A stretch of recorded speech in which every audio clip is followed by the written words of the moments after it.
Good evening, VC. I'm just back to post a quick spotlight on an artist that I have not seen represented in the VC to date.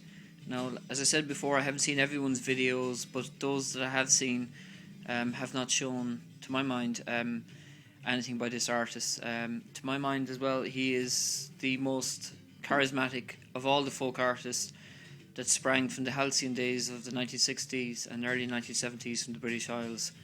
And his name is Hamish Imlach. As the cover of this LP indicates, Hamish was quite a rotund figure. He weighed in at over 20 stone, would you believe, and quite ample girth, huh? But yeah, I mean, he cast a huge shadow around himself physically, and indeed around the art world in general.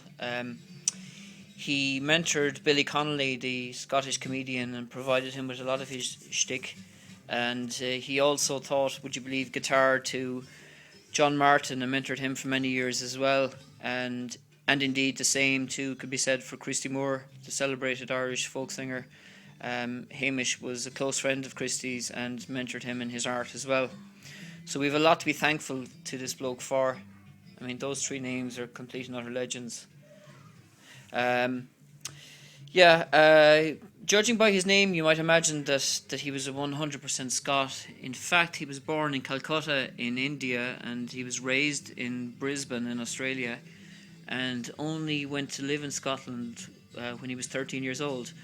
Hilariously, he suggested that he considered himself to be of Scottish origin and lineage because of the fact that he was conceived there, which is rather tenuous. But anyway, a very accomplished guitarist, a fantastic raconteur. You should check out the clips of him on YouTube, and a brilliant guitarist player in the blues folk vein of things. But I'd like people to check him out if they could. This particular release is a compilation on the Transatlantic label from 1973, and I have another comp here on the Extra label, which is very hard to find here, and there's the actual label for it. And Extra is an imprint of Transatlantic too. But both of these LPs feature Scots and Irish ballads, protest songs, folk songs, and I'm strongly recommending people to check him out. He died in 1996 of obesity-related illnesses. He was aged only 55, I think.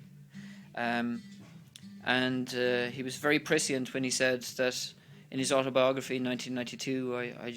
I found out recently that he said that when he was to die, he hoped that every single one of his organs would be completely and utterly knackered, and that he left this mortal coil spent. And he certainly accomplished that aim, but he left quite a startling legacy in his wake. So Hamish Imlach, check him out.